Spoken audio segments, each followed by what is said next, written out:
નમસ્કાર મારા વહાલા વિદ્યાર્થી મિત્રો, આજે વાત કરીશું ધોરણ 6 વિષય હિન્દીના ચેપ્ટર નંબર 6 સુબહ।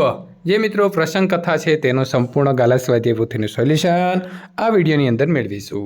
पहलो प्रश्न है मित्रों, सही विकल्प चुनकर उसका क्रम अक्षर बॉक्स में लिखिए। रेशमा अब खाली जगह साल की लड़की है, तो जवाब आपसे सी 11। रेशमा की माँ क्या बनना चाहती थी? तो लड्डू। माँ को रेशमा की आवाज़ में क्या महसूस हुआ? तो दृढ़ता। जवाब आएगा बी। प्रश्न नंबर 4, रेशमा बाजार से गोलू के लिए क्या लाई? तो टॉफ़ी। जवाब आएगा डी। रेशमा किन के साथ फूलझड़िया छुड़ा रही थी? तो दादा दादी। 5 साल की उम्र में रेशमा को क्या हो गया था? तो पोलियो हो गया था। प्रश्न नंबर 2, उचित शब्द चुनकर रिक्त स्थान की पूर्ति कीजिए। ओह, मैं तो एकदम भुलक्कड़ हो गई हूँ। रेशमा किसी पर निर्भर नहीं रहना चाहती थी। रेशमा को दूध को मेवे वाला दलिया बहुत अच्छा लगा। रेशमा के दादा दादी बहुत बुजुर्ग थे। पटाखों के शोर में रेशमा की आवाज़ दब गई। सही वाक्यांश चुनकर विधान को पूर्ण कीजिए। रेशमा ने सोचा, जरूर आज कोई खास बात है, क्योंकि घर के सभी लोग साफ सफाई में व्यस्त थे। ब आएगा। रेशमा ने पाँव बेजान हो गए थे क्योंकि उसे पोलियो हो गया था। रसोईघर फिर से चमचमाने लगा क्योंकि वहाँ प्रत्येक वस्तु साफ करके व्यवस्थित ढंग से रखी गई थी। प्रश्न नंबर 4, रेशमा सबकी आंखों का तारा है क्योंकि वो बहुत जिंदा दिल, परिश्रमी और हिम्मत वाली लड़की है। ब आएगा। प्रश्न नंबर 4, एक एक वाक्य में उत्तर लिखिए। दीपावली के त्यौहार का अच्छी तरह आनंद लेने के लिए क्या जरूरी है? दीपावली के त्यौहार का अच्छी तरह से आनंद लेने के लिए घर की सफाई का काम पहले ही कर लेना जरूरी है। प्रश्न नंबर 2, रेशमा ने माँ से क्या शिकायत की? तो रेशमा ने माँ से शिकायत की, घर की साफ सफाई का कोई काम उसे क्यों नहीं सौंपा गया। प्रश्न नंबर 3, रेशमा की माँ क्यों परेशान थी? तो रेशमा की माँ परेशान थी क्योंकि इस समय बाजार से जरूरी सामान लाने वाला घर में कोई नहीं था। नंबर 4, दीपावली का त्यौहार किस खुशी में मनाया जाता है? दीपावली का त्यौहार इस खुशी में मनाया जाता है कि उसी दिन श्री राम रावण को पराजित करके अयोध्या लौटे थे। नंबर 5, सब ने रेशमा की पीठ क्यों थपथपाई? सब ने रेशमा की पीठ थपथपाई क्योंकि उसने सूझबूझ से अपने भाई गोलू को पटाखे से जलने से बचा लिया था। नंबर 6, गोलू को हमेशा क्यों याद रहेगा? तो गोलू को वो धक्का हमेशा याद रहेगा जो उसे पटाखे से बचाने के लिए रेशमा ने दिया था। नंबर 7, रेशमा अपना जीवन किस तरह जी रही है? तो रेशमा जिंदा दिल और परिश्रम से अपना जीवन जी रही है। नंबर 8, रेशमा हर सुबह अपने काम में कैसे जुड़ जाती है? तो रेशमा हर सुबह नए इरादे के साथ अपने काम में जुड़ जाती है। नंबर 9, माँ ने रेशमा को बाजार क्यों भेजा? माँ को लड्डू बनाने के लिए कुछ सामान की ज़रूरत थी, इसीलिए माँ ने रेशमा को बाजार भेजा। नंबर 10, रेशमा ने गोलू को धक्का क्यों मारा? गोलू को जलते हुए पटाखे से बचाने के लिए रेशमा ने धक्का दिया था। प्रश्नों के उत्तर लिखिए।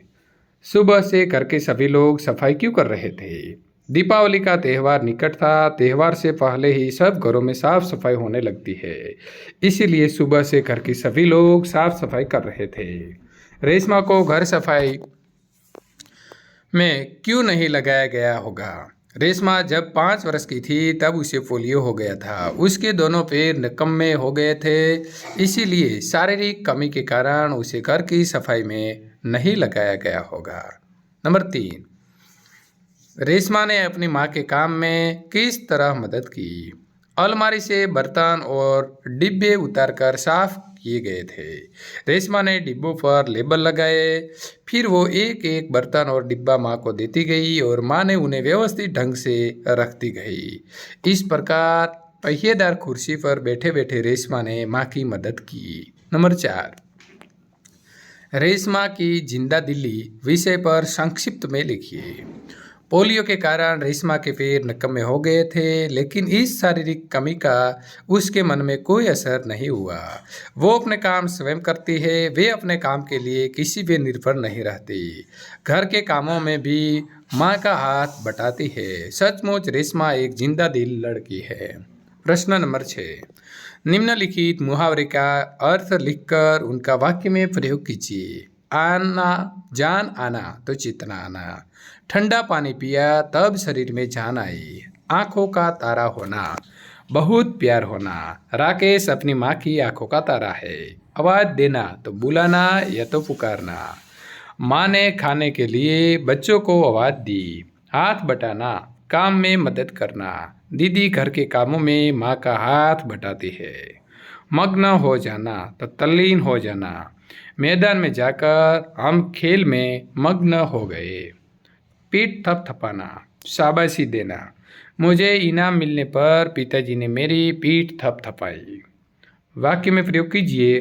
मंडराना, आकाश में काले काले बादल मंडराने लगे। बाधा, हमारे रास्ते में कई बाधाएं आई। उत्सुकता, मुझे मेला देखने की बड़ी उत्सुकता थी। दृढ़ता, व्यायाम से शरीर में दृढ़ता आती है। बुर्जुग, हमें बुर्जुगों की आदर करना चाहिए। व्यस्त, सुबह होते ही सब अपने अपने काम में व्यस्त हो जाते हैं।